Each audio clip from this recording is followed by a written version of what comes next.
ಗೌರವಾನ್ವಿತ ಪ್ರಧಾನ ಜಿಲ್ಲಾ ಸತ್ರ ನ್ಯಾಯಾಧೀಶರು ಹಾಗೂ ಅಧ್ಯಕ್ಷರು ಜಿಲ್ಲಾ ಕಾನೂನು ಸೇವೆಗಳ ಪ್ರಾಧಿಕಾರ ಕೋಲಾರ ಇವರ ಸಲಹೆ ಮೇರೆಗೆ ಈ ದಿನ ಜಿಲ್ಲಾ ಕಾನೂನು ಸೇವೆಗಳ ಪ್ರಾಧಿಕಾರದ ಸದಸ್ಯ ಕಾರ್ಯದರ್ಶಿಯಾದ ನಟೇಶ್ ಆರ್ ನಾನು ಈ ಮೂಲಕ ಕಕ್ಷಿದಾರರು, ಪಕ್ಷಗಾರರು, ಸಾರ್ವಜನಿಕರು, ನಾಗರಿಕರಲ್ಲಿ ಮನವಿ ಮಾಡುವುದೇನೆಂದರೆ ರಾಷ್ಟ್ರಕ್ಕಾಗಿ 90 ದಿನಗಳು ಮಧ್ಯಸ್ಥಿಕೆ ಅಭಿಯಾನ ನಡೀತಾ ಇದೆ. ಇದು ದಿನಾಂಕ 7/7/2025ರಿಂದ 7/10/2025ರವರೆಗೆ ನಡೆಯುತ್ತೆ. ಈ ನಿಟ್ಟಿನಲ್ಲಿ ಸಾಕಷ್ಟು ಪ್ರಕರಣ ಈಗಾಗಲೇ ನ್ಯಾಯಾಲಯದಿಂದ ಮಧ್ಯಸ್ಥಿಕೆ ಕೇಂದ್ರಕ್ಕೆ ಬಂದಿದೆ, ಮಧ್ಯಸ್ಥಿಕೆ ನಡೀತಾ ಇದೆ. ಇದರಲ್ಲಿ ಮಧ್ಯಸ್ಥಿಕೆಗಾರರು, ನುರಿತ ವಕೀಲರು, ಸುಮಾರು 15 ವರ್ಷಗಳ ವಕೀಲಿಕೆ ಅಭ್ಯಾಸ ಮಾಡಿದಂಥ ವಕೀಲರನ್ನು ಮಧ್ಯಸ್ಥಿಕೆದಾರರೆಂದು ಗುರುತಿಸಿ ಅವರಿಗೆ ತರಬೇತಿ ನೀಡಿ ಮಧ್ಯಸ್ಥಿಕೆದಾರರಾಗಿ ಇರ್ತಾರೆ.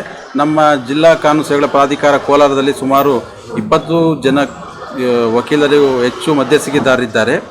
ಸೊ ಇವರ ಮೂಲಕ ಮಧ್ಯಸ್ಥಿಕೆ ಅಭಿಯಾನ ನಡೀತಾ ಇದೆ.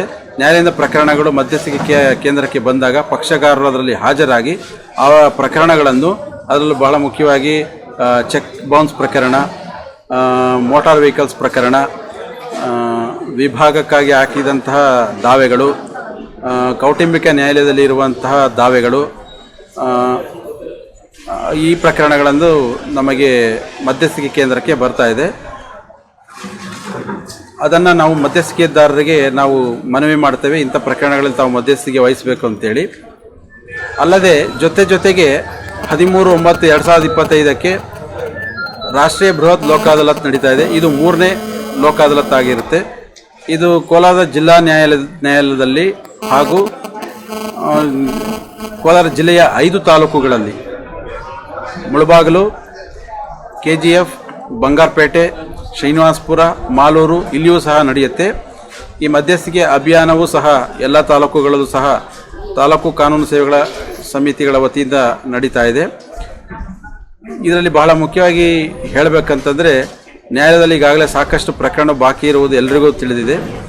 ಆದ್ದರಿಂದ ಈ ಒಂದು ವಿಶೇಷ ಅಭಿಯಾನಗಳಲ್ಲಿ ರಾಷ್ಟ್ರೀಯ ಲೋಕ ಅದಾಲತ್ನಲ್ಲಿ ಕಕ್ಷಿದಾರರು, ಪಕ್ಷಗಾರರು ಹೆಚ್ಚು ಪ್ರಕರಣಗಳನ್ನು ಲೋಕ ಅದಾಲತ್ಗೆ ಮತ್ತು ಮಧ್ಯಸ್ಥಿಕೆ ಕೇಂದ್ರಕ್ಕೆ ತಂದಲ್ಲಿ ಅವರ ನಡುವೆ ಕನ್ಸಿಲಿಯೇಷನ್ ಮಾಡಿ ಮಧ್ಯಸ್ಥಿಕೆ ಕೇಂದ್ರದಲ್ಲಿ ಅವರೇ ಒಪ್ಪಿಕೊಂಡಂತೆ ಪ್ರಕರಣಗಳನ್ನು ರಾಜಿ ಮಾಡಿಕೊಳ್ಬೋದು. ರಾಷ್ಟ್ರೀಯ ಲೋಕ ಅದಾಲತ್ ಪರವಾಗಿ ಕನ್ಸಿಲಿಯೇಷನ್ ಮಾಡುವಂಥ ಸಂದರ್ಭದಲ್ಲಿ ಅವರ ಪರ ವಕೀಲರುಗಳು ಹಾಜರಾಗಿ ಕನ್ಸಿಲೇಟರ್ಗಳ ಮುಂದೆ ಪ್ರಕರಣಗಳನ್ನು ರಾಜಿ ಮಾಡಿಕೊಡುವಂತಹ ಒಂದು ಸೌಲಭ್ಯವನ್ನು ನಾವು ಜಿಲ್ಲಾ ಕಾನೂನು ಸೇವೆಗಳ ಪ್ರಾಧಿಕಾರದಿಂದ ಮಾಡಿಕೊಡ್ತೇವೆ.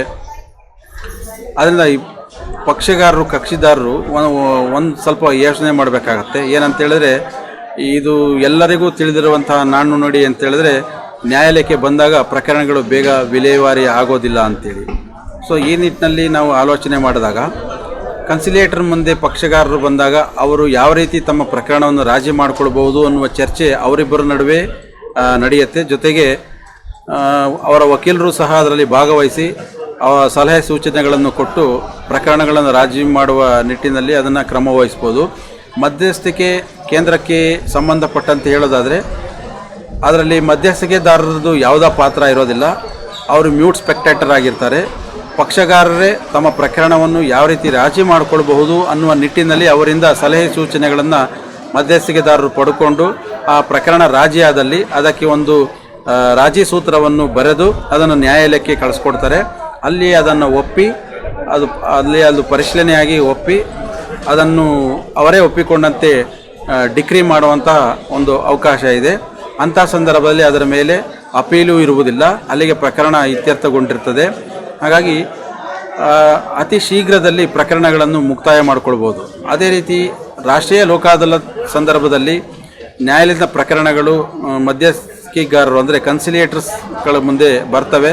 ಪಕ್ಷಗಾರರು ಹಾಗೂ ವಕೀಲರು ಸೇರಿ ಕಕ್ಷಿದಾರರಿಗೆ ಸಲಹೆ ಸೂಚನೆಗಳನ್ನು ಕೊಟ್ಟು ಪ್ರಕರಣಗಳನ್ನು ಒಂದೇ ದಿನ ಅಥವಾ ಅದಾಲತ್ ದಿನ ರಾಜಿಯಾಗುವಂತೆ ಒಂದು ಸಂದರ್ಭ ಇರುತ್ತೆ.